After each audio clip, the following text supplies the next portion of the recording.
Well, 5. oh, here we go. 3, 2, 1.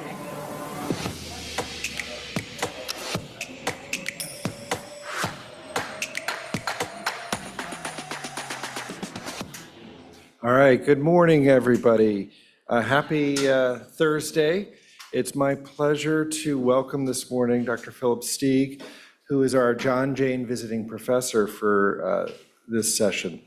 Dr. Stieg is a world-renowned board-certified neurosurgeon with expertise in skull base, tumor, and cerebrovascular surgery. Currently serves for almost 25 years as chair of Weill Cornell Medical College Neurological Surgery, one of the leading centers for neurosurgical care in New York City. He has appeared on the list of the best doctors in America every year for more than 2 decades. Dr. Stieg is internationally known and dedicated to the training of other neurosurgeons, especially in cerebrovascular diseases, having edited multiple textbooks on the subject. More recently, he's been sharing his knowledge and experience with everyone and is host of the podcast called This Is Your Brain with Phil Stieg, exploring the many wonders of the brain. He has served as past president of the Brain Tumor Foundation, the New York Board of the American Heart Association, past chair of the Congress of Neurological Surgeons, former president of the Society of University Neurosurgeons, is a team physician for multiple teams in New York and an advisor to the Department of Defense on brain injury. We are very pleased to have Dr. Stieg this morning sharing his experience. He's going to be talking to us about the latest and greatest current approaches for management of intracranial arteriovenous malformations. And then after this session is going to be moving over to the lab and hosting the fellows through an anterior petrosectomy approach. Dr. Stieg, thank you for joining us.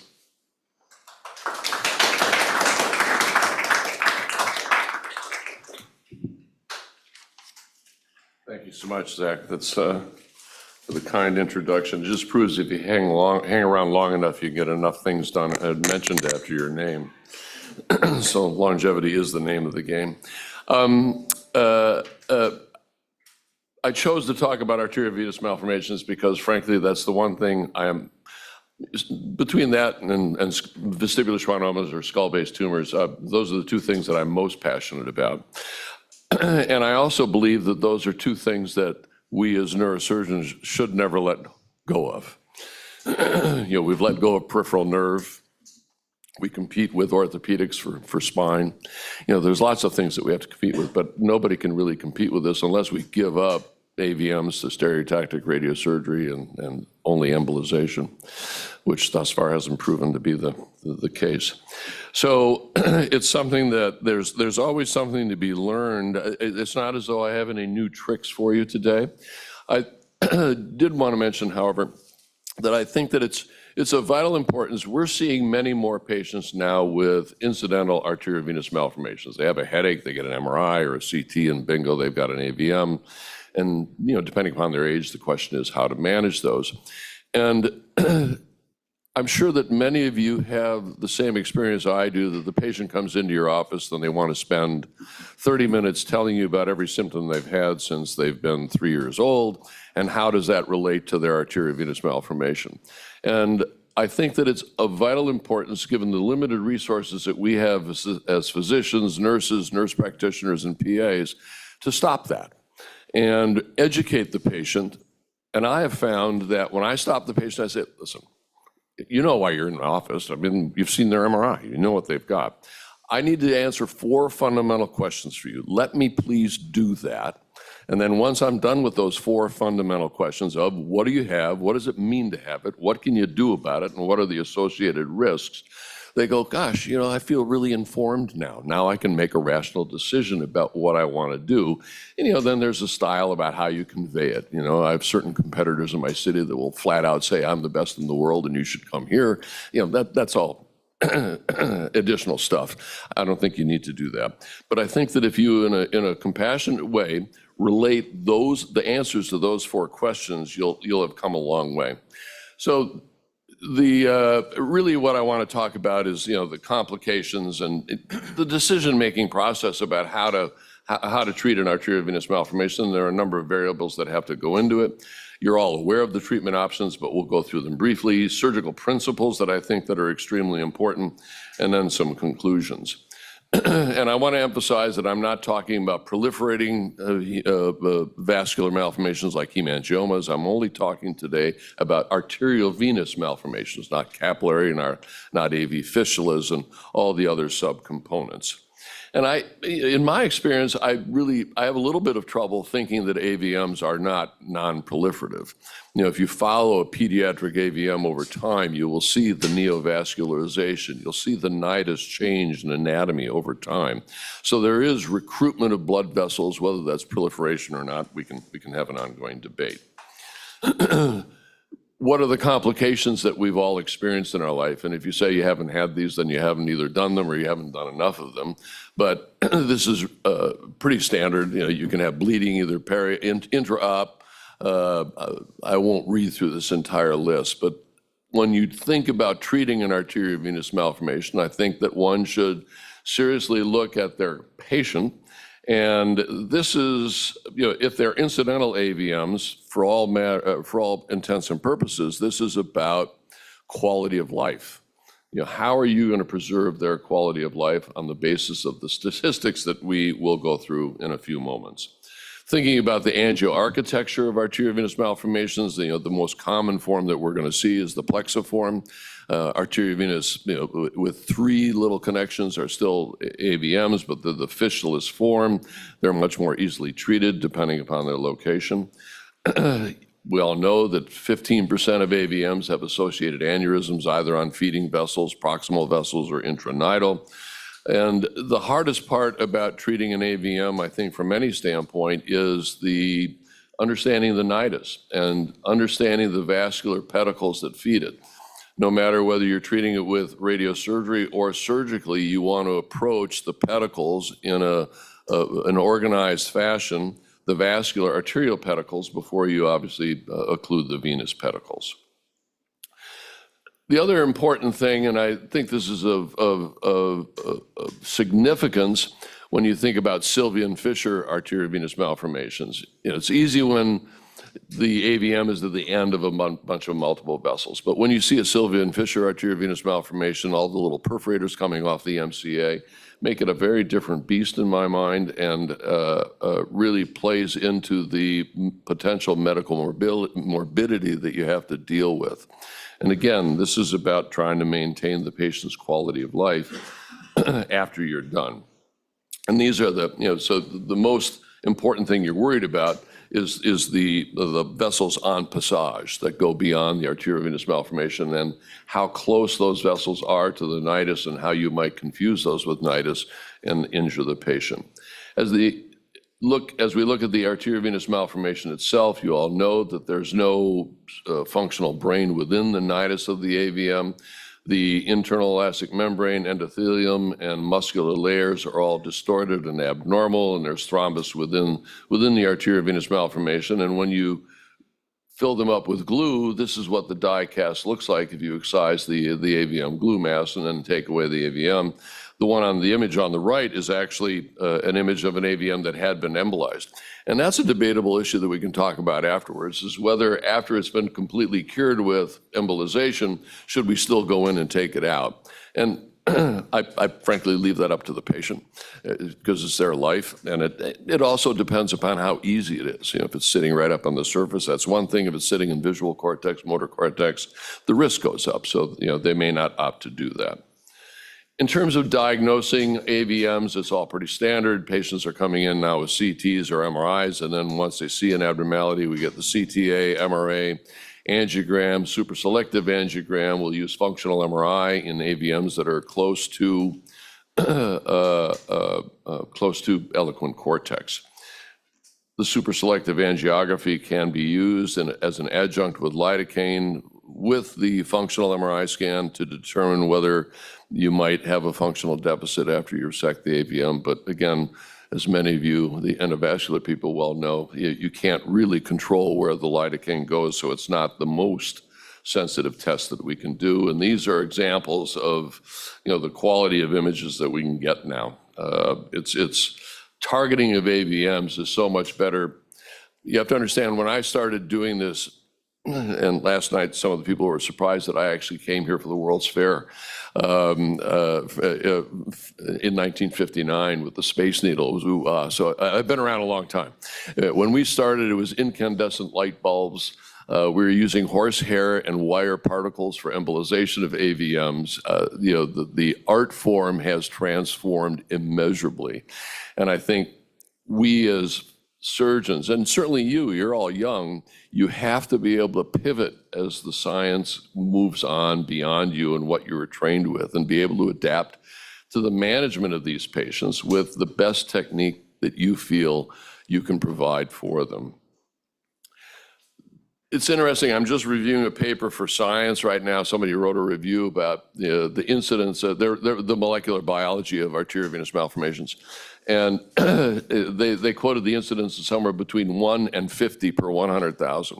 I wish it was 150, I'd have a lot more business, but I don't, it's lower than that, depending upon which study you look at. I think 18 per 100,000 is a reasonable number to think about. Prevalence.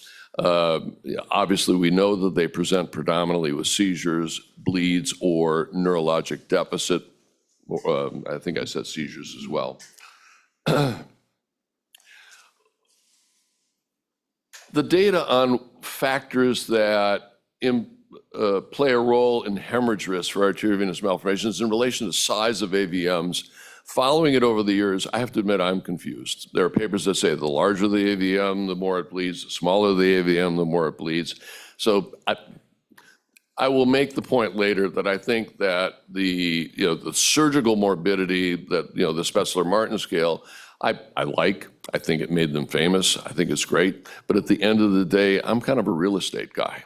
It's location, location, location. The only implication of deep venous drainage is location as it might relate to the vein of Galen and where you are in terms of location. Size is, again, only important in terms of how it relates to location. Is it so big that it's going into the thalamus or into the motor strip or into the visual cortex? With embolization nowadays, the size of the AVM for me is not really relevant if I think that the patient would benefit from some type of intervention. So I really think about how to manage these only on the basis of where they're located. But risk factors, it's more common in females, or they say right-sided. Obviously, if they've had a previous hemorrhage, from Andra's study that the risk goes up to about 4% per year after the hemorrhage, and the average interval between a hemorrhage, the two hemorrhages, is about 7 years. Deep venous drainage, infratentorial locations has a higher risk of bleeding. So these are factors that you take into consideration when you, again, are analyzing the patient's quality of life. And we have to look at this as we've got all these tools at our disposal, and our goal is obliteration, but can we do that without complications? And that's what I think emotionally has to go on within your mind as you're advising your patient about what to do. Obviously, patients that present with a symptomatic bleed or seizure are at higher risk for having subsequent bleeds. As Andra's paper said, people that were symptomatic, and that doesn't include headaches, it was just seizures, steal, or bleed. The risk of bleeding went up to 4% per year thereafter from the 2% that we believed before the ARUBA trial came out, and which the ARUBA trial substantiated. And I want to stand in front of you and say that, listen, I'm a surgeon. I love doing surgery, but I still consider radiosurgery surgery if it's safer for a patient. I still consider endovascular treatment of aneurysms, it's still surgery if it's safer for the patient and the outcomes are equivalent. I'm not of the ideological school that it's me versus you in terms of technology. I think we have to advance with what's going on. So what did the ARUBA trial tell us? This for a while transformed the way we approach. Certainly it has transformed the way neurologists approach the management of arteriovenous malformations. But I think the most important thing that they demonstrated to us was that, wrong thing. There we go, is that the annualized hemorrhage risk was 2.2%. Well, we knew that back in the 80s when I was a resident, from the papers from Groff and Crawford and all those people that looked at the natural history of AVMs. So that wasn't terribly additive. And then, the other stuff is where it starts to really break down for us. Only 17% of the patients that were treated were involved with surgery or surgery plus embolization. The rest of the patient population was treated with radiation or embolization, which is suboptimal. And, and they stopped it at 33 months for a disease that's a lifelong disease. So a lot of us felt really troubled about the results. And, I'm not going to bore you with our chops, but I recently went over our last 86 AVMs that we had done. And, for publication purposes, we classify them in the Spetzler-Martin scale, and then we look at the demographics and looked at how we treated them, resection alone. You can see that I do like embolization in combination with resection, and I know there's a debate about embolizing grade 1 and grade 2s. This is the other thing, as you get older, your coronaries get weaker, so the less stress that I'm under with no bleeding from an AVM, and if they can slide up and put a little glue in it for me, I have it done. It just makes it much less traumatic, much less invasive for the patient from a surgical perspective. I will state here that I'm not a fan now of using embolization in conjunction with radiosurgery. I think there's some reasonable data to suggest that the glue has an impact on the way the radiation is distributed throughout the AVM. And for reasons with embolization, I will show you why it's really it's of no benefit when you're thinking about radiosurgery is a volume-based business, and embolization rarely changes the overall volume of the arterial venous malformation. And so when we looked at our outcomes, the long-term outcomes, there was 7.6% residual AVM and a clinical impairment of 4.5%. That certainly doesn't meet the 30% numbers that's down here. Doesn't meet the numbers that ARUBA came up with. And this is just another way that we looked at it in terms of treatment type. You can see that with resection alone, carefully selected patients, there's very little morbidity and mortality. Obviously, with the larger AVMs, where the N is 54 and they're more complex, you do have some minor deficits and new major deficits, but again, nowhere near the numbers quoted by the ARUBA trial. Then the organized neurosurgery, the NVQOD data, they decided to look retrospectively at a population of patients. They looked at 173 patients that were ARUBA eligible, and wanted to look at their outcomes in patients that were treated in what we considered a more contemporary fashion, meaning that more than 17% of their patients underwent embolization combined with surgical excision. This is the demographics, but the important thing here is to note that if you look at the ARUBA data here, they had death or stroke as 30%, and if you look at the NVQOD data, it was only 8.7%. The deaths are similar, strokes are much less in the surgical population. So once again, you can see that there is an indication that the outcomes with contemporary surgical management is better than observation versus radiosurgery with or without embolization. So the conclusions, you can see that there's a higher rates of microsurgical intervention. Let me move that, there we go. Less stroke and death, better functional outcomes compared to the ARUBA. And this was on the basis of 18 participating institutions. The other factor that came up is there was some group that came out stating that because of ARUBA, more patients were presenting to our emergency rooms older because their AVMs weren't being managed. They were presenting worse with hydrocephalus and bleeds, and they were in a worse clinical state. And we decided to look at that and published it, I don't know, it was in JAMA or something like that, and looked at the data regarding when we saw this uptick in the presentation of AVMs to our emergency rooms. And these are using national data sets. And what we found was that the increase actually started in 2005. And so, and I'll go back here. You can see it. It's down in 2005 right here. ARUBA didn't come out until 2013. So what did we think that this was due to? Is that the fact that comprehensive vascular centers were formed in 2005. So we got much more effective at diagnosing and then treating arteriovenous malformations. So it's probably related to that. I don't want to give ARUBA too much credit. I think that we still try to do a good job of managing patients with arteriovenous malformations. And that's what's stated in this slide. So when do we observe patients? Somebody comes to me, 65 years old, had a headache, and they have an AVM.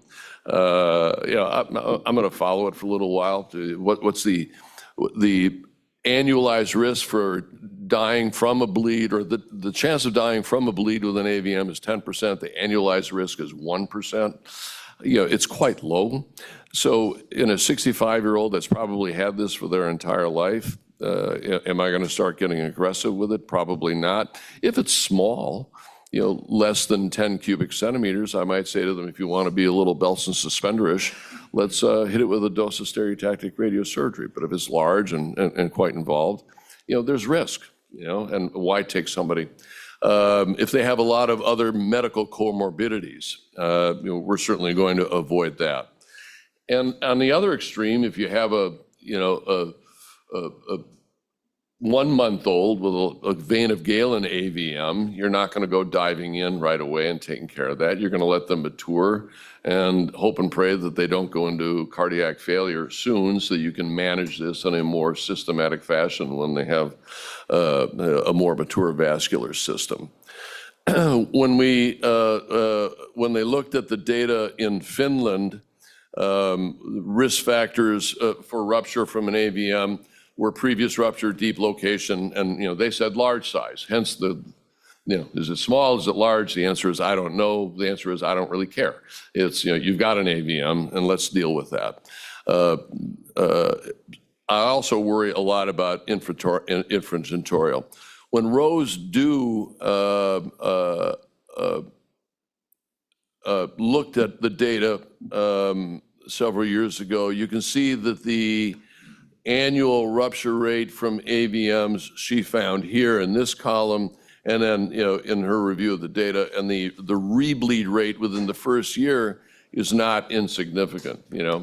We always used to tell patients that if you presented with a bleed, you've got a 6% chance of having another bleed within the first 6 months. So it's kind of around there.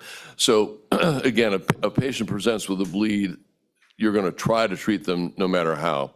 This is more data from Rose, who's, probably she's up at the Brigham now. Again, looking at the average overall rehemorrhage rate, it's not, the more contemporary we've gotten is that it's a little bit higher than the earlier data would suggest.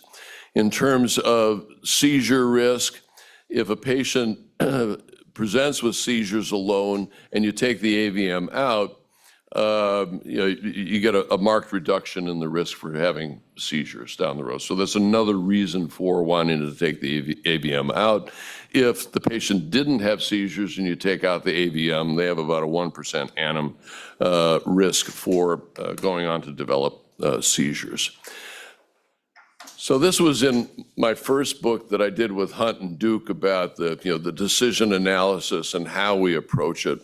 It's a little bit, in my mind, it's a little bit too algorithmic, and there are so many variables. It's like when I review papers for journals, and they try to say this one thing is the key thing that affects the natural history. Again, I think you have to look at the whole patient and what their circumstances are in life. Now, for a ruptured AVM, it's a little bit more dogmatic. They bled, so your hand is played, and you've got to be more aggressive in terms of the management of these lesions. Remembering again that all three modalities that we can use for the treatment of these lesions should be complementary, and we're not at war with each other. We're trying to take care of a patient here.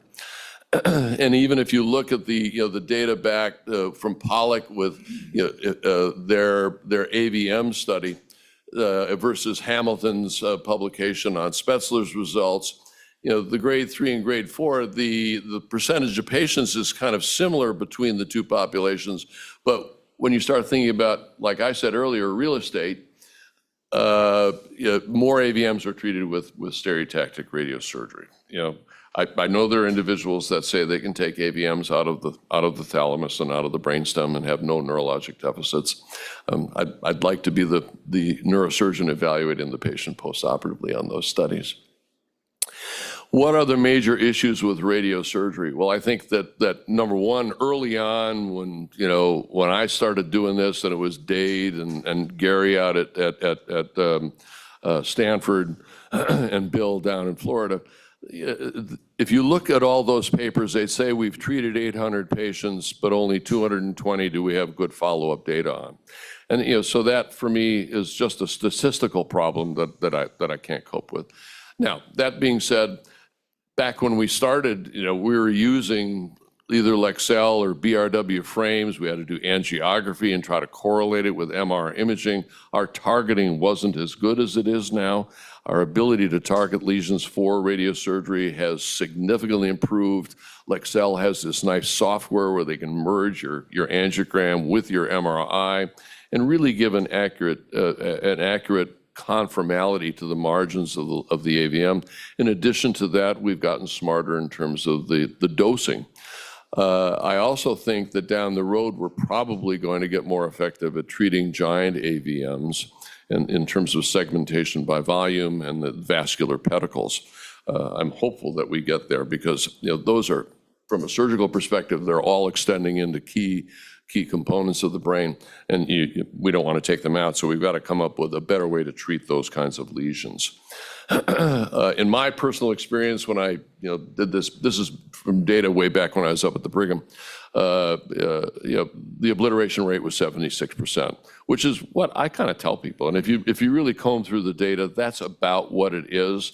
I know that Gary's data, they said that for lesions that were less than 1 centimeter in size, they had 100% obliteration. That's true.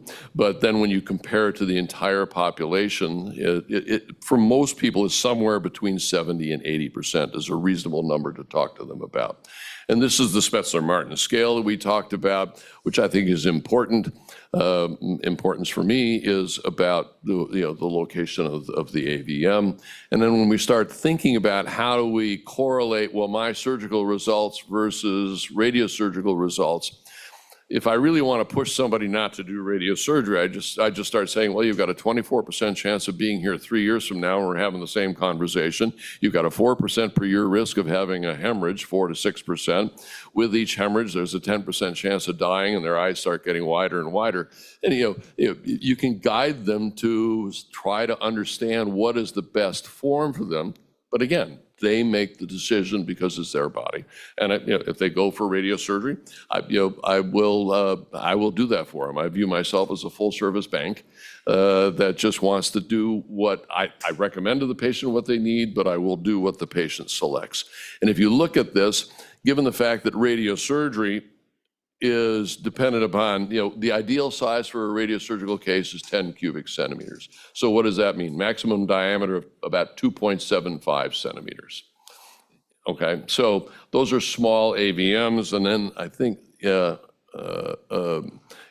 are the occlusion rates. When you look at lesions, higher for smaller lesions, again, it's because of the targeting and the ability to get it. Pollock published a paper that said the ideal AVM for radiosurgery was a lobar lesion with a single feeding artery, single draining vein, and on the cortical surface in non-eloquent cortex. That's curable with surgery. So, again, I think that we can make these statements, but we have to balance that out with what's best for our patients. As I said earlier, I think our ability to treat giant arteriovenous malformations is getting better because now with our imaging quality, we can target the feeding pedicles and treat them by volume. I just had a patient that I'd been treating for about 10 years. He presented with steel It was on his left side. He was a gym teacher, and he had paresis in his right arm. I didn't want to make him plegic, so we embolized it. The steel would get better, and then finally we started radiating it, and lo and behold, this is a 7-8 centimeter AVM sitting in his thalamus and motor cortex. We got lucky; it went away. I'm not saying that's thank God, that kind of thing happened. The Pittsburgh experience, as I said, this is what they talked about. As I said, that these are most commonly very good patients for surgery. This is Bill's experience down in Florida, 79%. When I look at just the complications that you have in terms of, and I tried to break it down between SRS related and AVM related. Again, radiosurgery is not risk-free. It sounds nice, come in, get zapped, and go home the same day. But we have to look at the long-term results. I'm sure all of you have had somebody that's had Gamma knife or Linac or proton beam, and they come back. I haven't had that many, but there aren't that many cases of reported glioblastomas, osteosarcomas, and I actually had one cavernous malformation that presented in a delayed fashion as well. But if one looks at the number of radiosurgeries that are done worldwide, this is such an infinitely small number that I try to reassure the patient that they're not at high risk related to this. And this is what I referred to earlier in terms of the combination of embolization with radiosurgery. This is your AVM. After embolization, it usually looks like this, and what you really want is you want this. You want a segment of the AVM taken out so that the lesion is much smaller. Now, I do have to state that the French are now really pushing the transvenous approach towards the embolization of AVMs, and they're touting a 100% obliteration rate in their patient population. But as I understand it from my French cohort that works with me, that goes back there, the incidence of complications is not insignificant. So I think that it's not for the faint of heart to try that. And again, it should be something that we consider, but if there's other safer alternatives, we should think about that. This is the results for stage SRS for large arteriovenous malformations. The obliteration rate, if you look at the literature, is not that bad for somebody. It's 62% five-year total obliteration rate, and it's multiple obliterations, and it's something that we can offer patients that don't have a surgical option. As we talked about, endovascular therapy is curative in some cases. How we manage those, quote, cured patients with surgical excision versus continued observation is between you and your patient. This is an example of a 16-year-old boy that presented with this hemorrhage. Mom and dad were adamant. I said this is a safe thing to take out. It was above visual cortex. We did the embolization. It was cured, and then they just didn't want a haircut. So we followed them with a 5-year follow-up angiogram, and the AVM remains gone. So, it's a cure. But I did show you the photograph earlier on of, I'm not sure what a cure means, other than that you don't see it on the angiogram. Now, since I presume there's a few surgeons in the room, we have to talk about, the surgical principles that go into resection of these lesions. And I think that it's really important that I remember when I started up at the Brigham, for big, hard, tough cases, I had somebody with gray hair come into the room and, not scrub with me, but look over my shoulder and, offer some suggestions. So when you're young, don't walk in and try to be a hero, because in Boston, I didn't want my first case to be a failure. I'd be doomed for the rest of my life.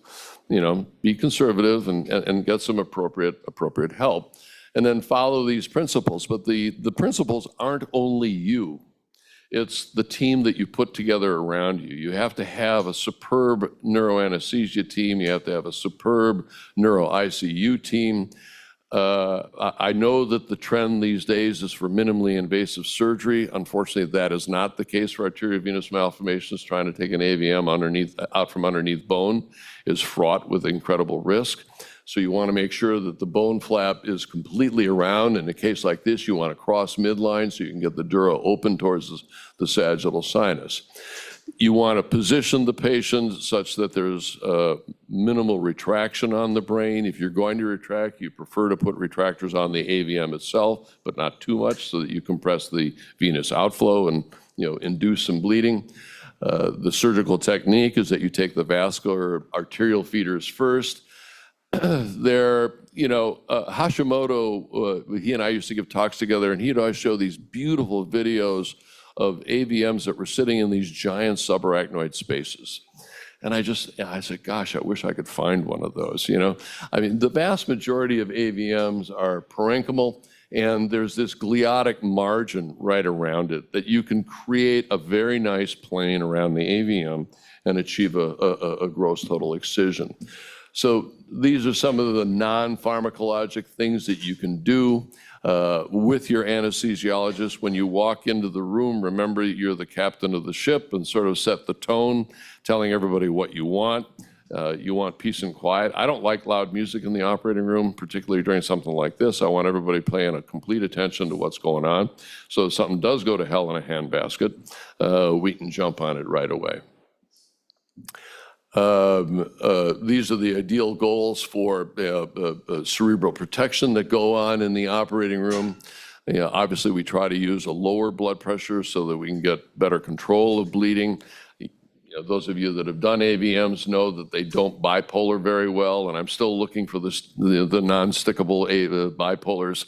Someday somebody will invent one of those, and it'll make life much easier.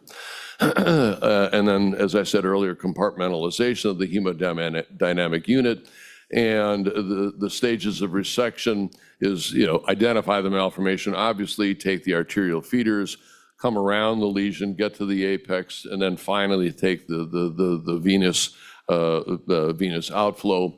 And these are just some figures you can see here that were from my first textbook, taking out the AVM but sparing the venous drainage. And then when you lift it up, this I'll say too, Duke he used to use aneurysm and AVM clips like they were water. And post-operatively, we would see these heads filled with little clips. I've not been a fan of those. I use them when, you get one of these little, the usual scenario is it's not an AVM vessel, but it's down within the parenchyma and it just won't stop. And what I've found is that with a little bit of thrombin now that we didn't have back then, and a little bit of gel foam and a cotton patty, it finally stops, and I just leave it in there.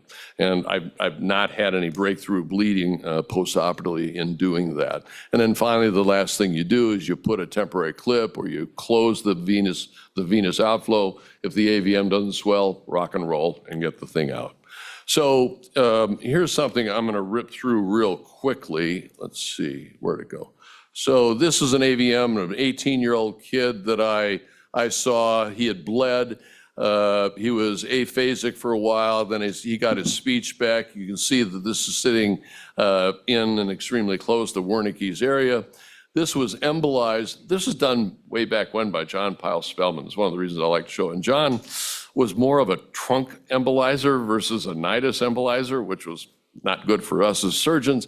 But in any case, that was all I had at my disposal at that time. And we got it. And so here we are looking at this AVM, and we'll just, so you just start. And as I said earlier, you want to get into the gliotic margin. And one of the lessons I try to teach the residents is, that drives me nuts is, number one, you're a two-handed neurosurgeon, That's a major problem for beginners. And the other component here is some people will say you shouldn't bipolar on the AVM because you could take venous outflow and that could increase pressure.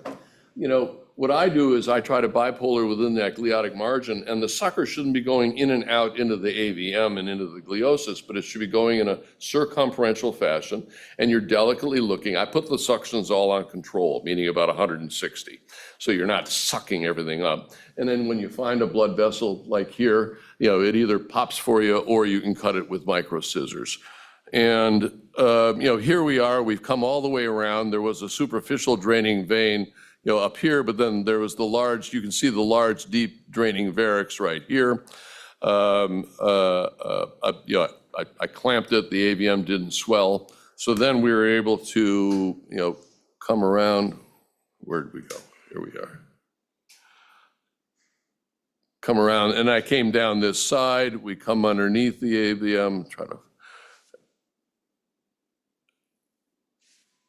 and for dramatic effect, I'll tell you honestly, what we did was we took the AVM out, and then we put it back in for dramatic effect. So, you could see, but, lift out. And this is the post-operative angiogram. Nowadays, this person presented, this person presented with a bleed from their arteriovenous malformation. It was close to Broca's, so we did functional MRI. And we did, you can see where the bleed is, did functional MRI and did a standard resection of this. I'm not going to bore you with that. I think the key component nowadays, I presume you have it, intraoperative angiography. It's this is the old Zigo. We're tearing that down. We're now getting a new Siemens system, rebuilding the operating room. And that is transformative, makes AVM resection much easier. But here the AVM is out. This is an example of I was taking one of my chief residents through, this is a right frontal AVM. I said, okay, here's your chance to demonstrate your chops. And, it's a large AVM, but it's in the frontal lobe. And let me see if I can advance this. This in my mind demonstrates that you can get into the AVM and have some bleeding as you go along. But, again, if you take a deep breath and get around the thing, let's see here. Yeah, you can see it's a little more bloody than the previous one that I showed you. And, eventually you get it out. I mean, the problem that I have with a lot of bleeding is it's really hard to follow the margin of the AVM. So personally, when I'm doing them, I'm really meticulous about maintaining maximum hemostasis in terms of getting the AVM out. Patient did well, and here's the postoperative angiogram. So, this is the key component. And in summary, this is a posterior fossa AVM that bled. Now what do I do with AVMs is I have some junior faculty that, we were talking last night. Not everybody has had a huge vascular experience in their residency training, so I'm working with junior faculty. And I took one of our guys, through the management of this lesion with embolization, and then I just sort of function as an assistant. And I can say for faculty, I've actually learned probably as much from guiding a resident through a surgical procedure as I have by doing it myself. And the reason for that is you have to be much more careful because you don't want the resident to get you into trouble that you can't get out of, particularly when it comes to clipping aneurysms. So, and here's the postoperative angiogram that demonstrates complete obliteration. Now, to show that I'm not a completely biased individual, this was a 22-year-old lady back when I was in Boston. She came to me with headaches, no other neurologic deficits. I said, this is crazy. I had done one of these as a resident and the patient was wrecked. So I learned. We treated with radiosurgery, and 3 years later, you can see what we got here. Lo and behold, 20 years later, she had recurrence of her headache. She came and found me down in New York, and she just wanted, reassurance. And we did a repeat angiogram. The AVM was still gone. This was a 33-year-old gentleman, single father of a child. What you can see is he's got this AVM fed predominantly by his lenticulostriates, going into nothing good from an anatomical standpoint. So we treated him with stereotactic radiosurgery. This is larger than one would like to treat, but I didn't think that surgery was the safest thing for him. And we could always, that's the other thing too, when you do radiosurgery, if you're lucky, the part that's not eloquent is the only part that's left, and you can go back in and treat that with either embolization or with surgery.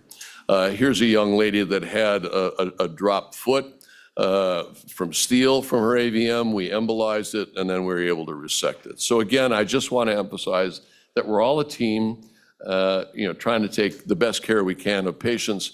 And this is all summarized in our most recent iteration. The first one I did with Hunt and Duke, and then the last one I did with Mike and Alex. It was a real pleasure, but that book emphasizes, I had each author emphasize the concept of what do you have, what does it mean to have it, what can you do about it, and what are the risks. Those are the things that patients really need to understand. So, thank you.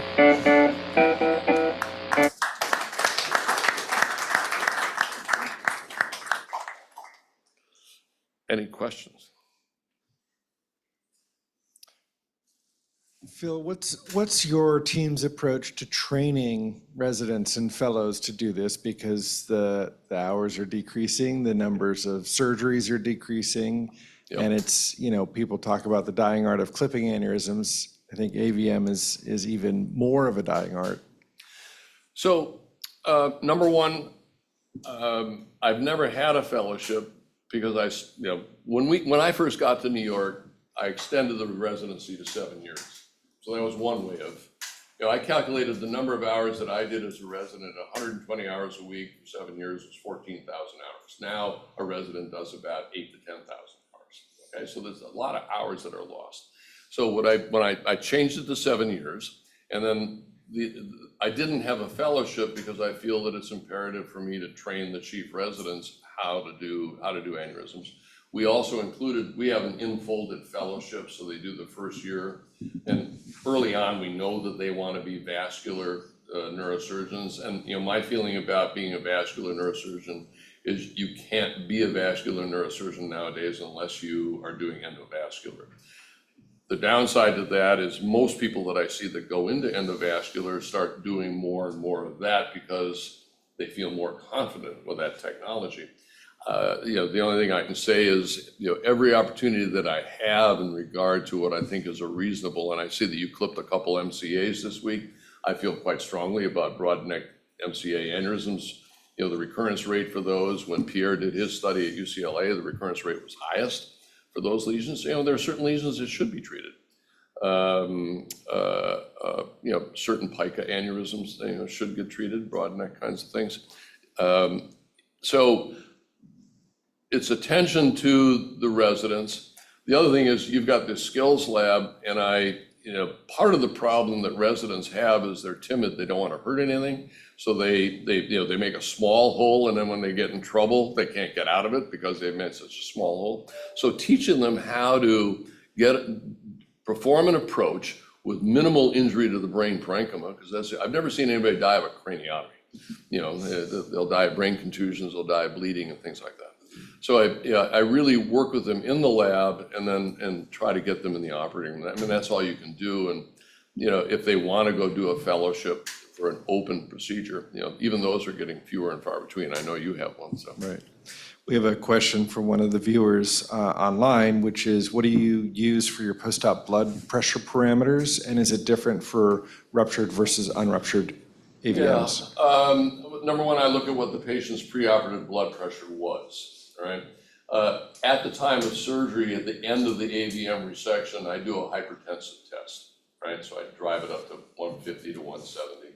If there's no breakthrough bleeding, then I'm not terribly worried about bleeding being a problem. But I usually go 20 above and 20 below.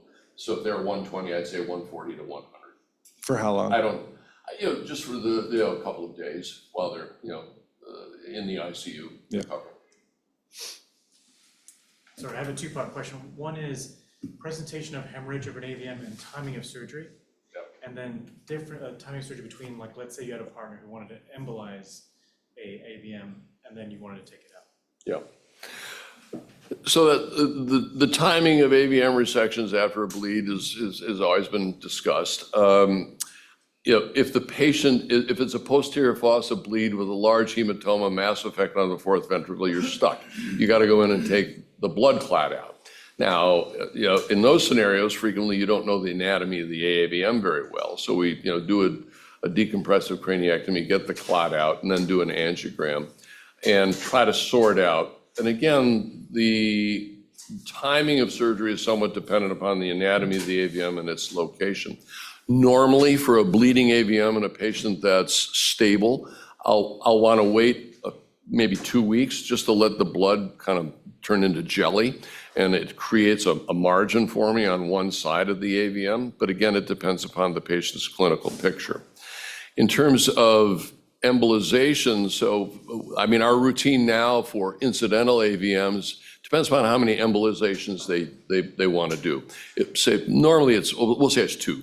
So they would come in 1 week, get an embolization, then the following week they come in on Monday, do the embolization, and then I do the surgery on the Wednesday of that day. So it's, now again, bleeding changes all of that, and you have to think about the clinical picture.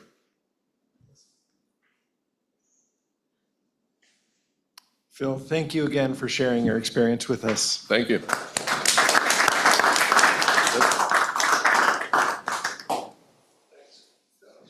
Yeah, we have just a little token. Thank you for. I'll run over to UW and wear this. Yeah. And then we'll get you into some scrubs. Yeah, sounds great. Thank you so much. Did you get breakfast? No, I didn't yet. So you want to take a 10 minutes to I'll grab a plate or We're not whatever, on like that'd a be good. time. I'm just gonna throw this. With radiation. I'm gonna go see her again. Okay.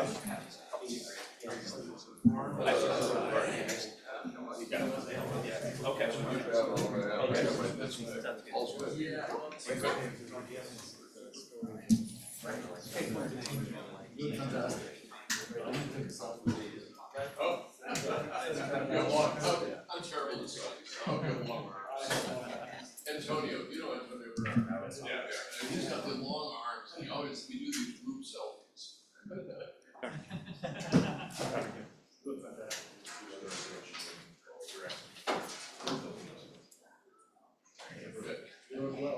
No, life is good, you know, it's, Strong and active. yeah, I'm just reading this book, that I'm doing for my podcast, the exercise